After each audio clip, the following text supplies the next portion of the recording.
평안하십니까? 오늘은 사무엘상 31장 이스라엘이 블레셋과 전쟁에서 패하고 사울과 요나단이 죽임을 당하는 사건을 살펴보고자 합니다.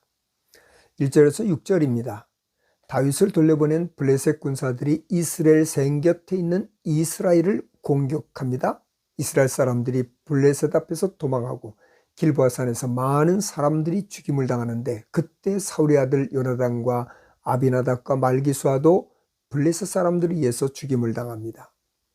사울이 패배하여 도망하는데 활 쏘는 자가 그 뒤를 쫓아와서 사울을 향해서 활을 당김으로 사울이 활을 맞고 중상을 입었습니다.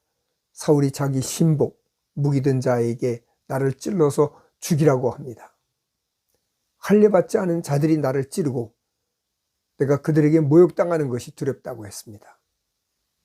할례받지 않은 자에게 모욕당하는 것을 두려워하기 전에 하나님을 두려워했었다면 이런 수모를 당하지 않았을 텐데 하는 아쉬움이 남지요. 무기든 자가 두려워하여 감히 찌르지 못하자 사울이 자기의 칼을 뽑아서 그 위에 엎드려서 자결을 합니다.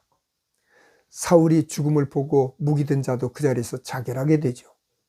사무엘상 12장 15절에 너희가 여호와의 목소리를 듣지 않고 거역하면 여호와의 손이 너희를 치실 것이라 하신 대로 사울 왕이 불순종함으로 하나님의 진노를 불러왔습니다.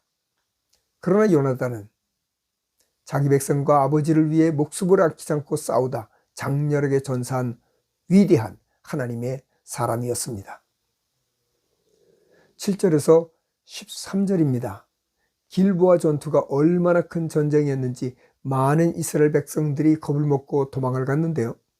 골짜기 저쪽에 있는 이스라엘 사람 곧 북쪽의 이사갈, 스불론, 납달리 지파 사람들과 요단 건너쪽에 있는 므낫세 반지파의 사람들이 이스라엘이 패배하여 사울과 그 아들들이 죽었다는 소식을 듣고서 성읍을 버리고 도망하여 블레셋 사람들이 힘들이지 않고 그 성읍에 들어가서 살았습니다. 다음날 블레셋 사람들이 죽은 자들로부터 옷을 벗기고 약탈하기 위해 왔다가 사울과 그의 세 아들이 길보아산에서 죽은 것을 보고 사울의 머리를 베고 그의 갑옷을 벗기고 그것들을 자기들의 신당에 봉헌하고 블레셋 땅 사방에 보내 승리를 알리고 갑옷은 신전에 두고 그의 시체는 벳산 성벽에 못 박으며 즐거워합니다.